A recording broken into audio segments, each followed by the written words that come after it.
Yes guys, and welcome to another video. So today we're going to be doing something a little bit different. We're going to be doing a Q&A. I haven't done a Q&A in this channel since like 2021, something like that. It could even be earlier than that, I don't even know. But yes, I am kind of borrowing this idea from the brilliant Michael Bowers. He did do a Q&A on his channel recently, and I thought to myself, you know, it's a good idea given it's the international break, there isn't much content to cover, not much Sunderland stuff to talk about now that the transfer window's closed as well. So I thought I would nick the idea off him and use it as my own. Not to say that he created the concept of Q&As, of course, but it definitely was a good idea, so I borrowed it. I totally stole it. So what I did is I put a post out on the community tab on the channel asking you guys to submit your questions. There was plenty of you guys who got involved, so I appreciate every single question. Of course, I can't answer every single one, so I've sort of just handpicked and randomly chose a handful of them that I will put in this video. And if you do enjoy it, of course, hit the like button for me. Subscribe if you are new, and I will do some more Q&As in the future when there's a little bit of dead time in the season. It's something to just keep you ticking over, isn't it? So it's only fitting that we start off with a question from the lad whose idea I stole this from, Michael Bowers. He asks, look forward to this, bro. Here's my question. Now that we're in the Premier League, will Luke return to your basement? So, for those of you who don't know, I'll have to give you a little bit of backstory in this. Don't be too disturbed. It isn't as sinister as it sounds. It absolutely is. So, when we first signed Luke back in League One, I immediately become a bit of a fanboy. Despite the poor performances and despite his rocky start, I saw something in him, and I feel like my blind faith into the lad has finally been repaid. Well, it has been for a while now. I did become an over-the-top fan of the bloke. I really did fall in love with him as he fell in love with the club. So there was a running joke that he lived in my basement. But no, he doesn't live in my basement. He isn't in my basement. Hopefully he gets plenty of game time in the Premier League, or at least some. Admittedly, it's probably going to be few and far between given the upgrades that we have made in the squad at the moment. But to answer your question, no, he isn't in my base. I haven't seen sunlight in 3 days! Smint. Must be a neighbour. So the next question is from Colin, a regular viewer and commenter on the channel, so I appreciate your support, Colin. He asks, hello Joel, my question is there a SAFC supporters branch near you, and are you a member? If not, would you consider becoming a member? If you are a member, do you go to the meetings, and what do you think of them? All the best, mate. Cheers for your question. Now, there's a little bit of a story to this. So I live in Blackpool. For those of you who don't know, I live in the northwest, and that's where I'm based. However, there isn't a Lancashire branch. There used to be a Lancashire branch. I think it was like the first season or the back end of the season in League One, our first season down there, and a Lancashire branch was formed, which I was a part of. It was really good. We got to a few games, and if there was a branch that was still around, such as this Lancashire branch, then I'd probably be able to get to many more games. However, after about 3 games, it disbanded because the bloke who was running it, he moved up to Scotland, and then no one else in the branch sort of took control of it and carried it on. So it's no longer in existence, unfortunately, and it's something that I couldn't run on my own because I only get 1 weekend in 3 off with work and other sort of commitments I have. I just wouldn't be able to do it. So sadly, no, I'm not a part of a branch at the moment. However, if there was one to be created again, I would love to be a part of it. Aaron asks, favourite place to go for a pint on match days? Now, this has changed over the many years I've been travelling up to Sunderland. My old routine, should I say, used to be getting up to Sunderland early doors. I still do that. I get up there painfully early to the point I'm genuinely falling asleep by the time it gets to kick off. But my old routine used to be get up to Sunderland early, have a wander up and down Roker, have a look at Roker Pier. It was just a nice, peaceful, almost like the calm before the storm. It was a bit of a routine that I got myself into. And then to go straight up to the Colliery Tavern, have a few pints, and then go over to the game. However, now it has changed a little bit with the Sheepfolds now being there, which is just a beautiful place. That's my sort of go-to when I first get to Sunderland now. Get a couple of pints in there. Of course, go to the game. I might go to the tavern, the Colliery Tavern, before the game and have one in there, but usually I go straight to the Colliery Tavern after the game and have a few pints in there, be it celebratory or in sadness and drowning my sorrows. Conspiracy SAFC asks, where do you see Sunderland in 5 years' time? A realistic opinion and your ideal/optimistic opinion as well. Cheers, Joel. Well, thanks for your question, mate.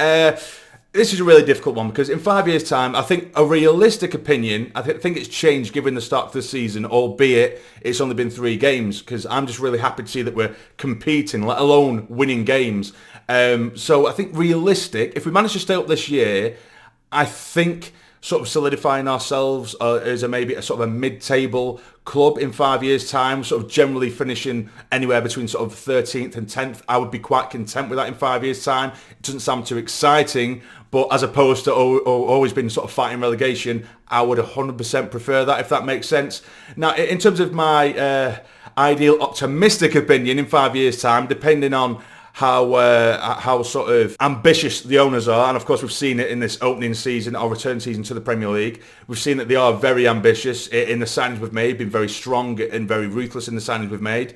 If that does continue, and that's not to say that I expect 13, 14 signings every window or every summer, of course not. I think once we get this base together of real quality Premier League players, a steady ship in the Premier League, then it would only need sort of 4 or 5, maybe 3 or 4 really good quality players to improve and add to the squad every season. But if that was the case and it worked in an ideal, perfect world, it'd be nice to see us challenging for sort of top 7, 8, do you know what I mean? And maybe push and breach that in time, of course. But that would be the perfect ideal sort of optimistic opinion.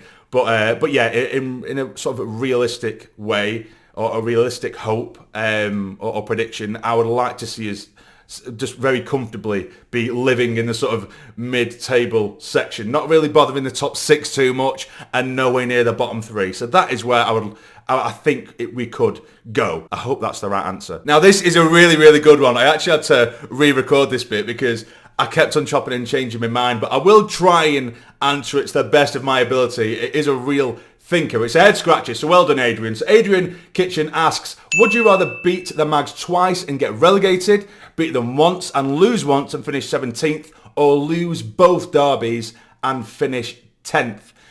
Now, okay, so if you asked me this maybe 15, 20 years ago, right, I probably would have said, maybe in a naive manner, I probably would have said beat them twice and get relegated, because back in those days, every time someone got relegated, more often than not, we come straight back up. But we still have the bragging rights, which is, of course, everything.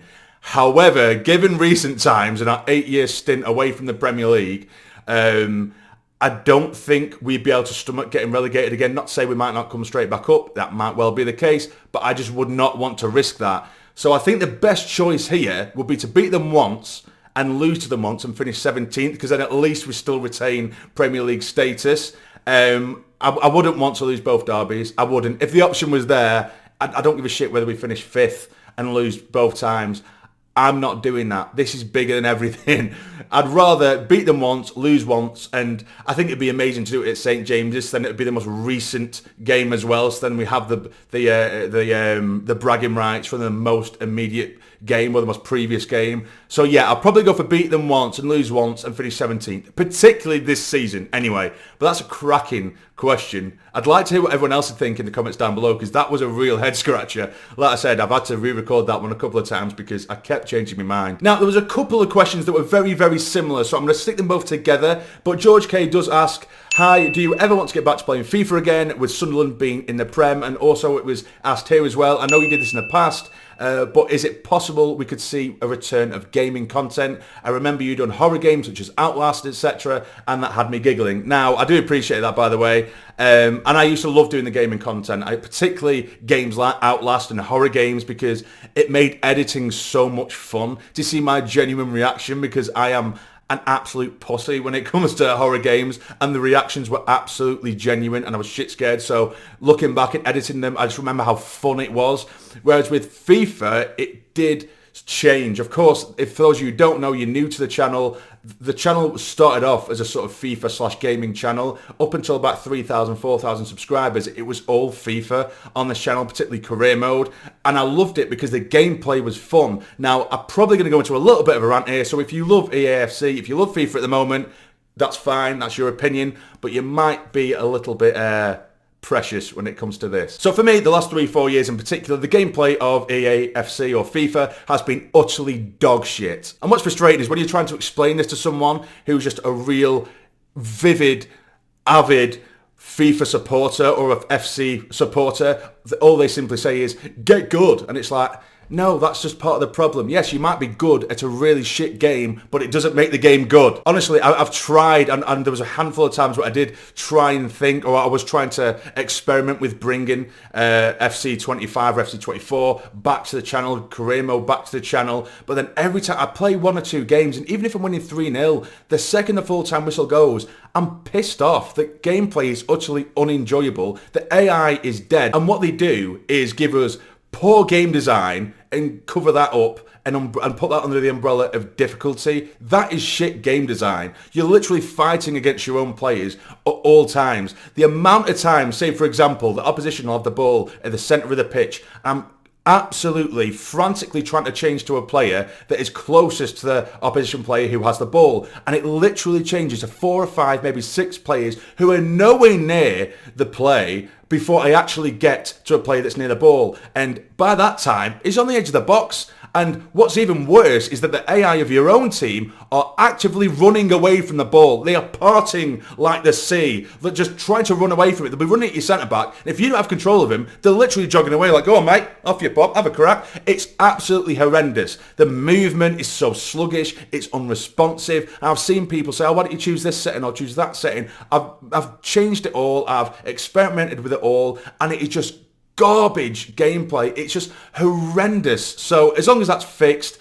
then maybe at some point in the future, but for the last 3-4 years I haven't bought a FIFA game on release, which is something, it's almost a little bit heartbreaking. It's sad because I played FIFA since FIFA 99 and I adored it. Even if it weren't perfect, the gameplay was still fun, but that essence of being fun has been totally sucked out of the game, vacuumed out of the game, and has done for years. And then you focus on Ultimate Team, and that's how they get kids who just want to piss money up the wall. They want to spend mum and dad's money to get the best players. But ultimately, in Ultimate Team and the game as a whole, it's shit. So yeah, I hope that answered your question. But anyway, in terms of actual games, maybe at some point, if we're at a loose end, I might do something on the channel. But I think as much as I enjoy editing content for gaming, it just takes a hell of a lot longer than it does for, say, a match review. For a match review, I can sit here and ramble for 15-20 minutes and I'll quickly edit and chop it down and upload. Of course, it's not particularly easy, but it's a lot easier than spending 5 hours on a gaming video that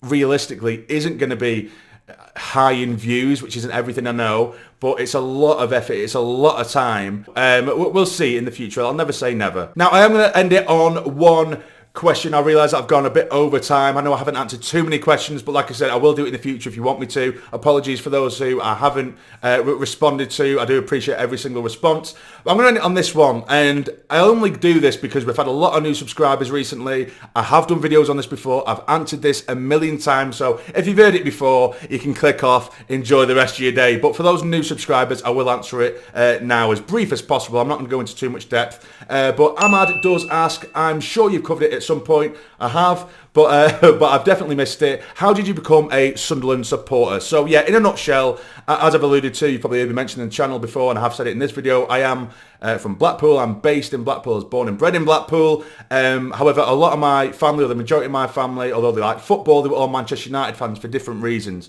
and links towards that sort of area. So even though I loved football as a kid, I always had a ball at my feet. I was playing for teams. I loved football, and Manchester United was sort of pushed on me. I just didn't really care about them. I don't know what it was. It mustn't have fit my personality, even though they were winning everything. So as a kid, it's baffling that usually a kid is so easily manipulated into seeing trophies, gold medals and everything, and that's who I want to be a part of. That's who I want to be associated with. But I just didn't give a shit. And then it became quite well known throughout the family that although I loved football, I didn't give a shit about Manchester United. And then a family friend from Durham, a massive Sunderland fan, said, do you want to come watch a Sunderland game? And lo and behold, I went to go and watch one game, 0-0, Blackburn away from home. The worst game of football you could possibly imagine, and I was hooked. I fell in love.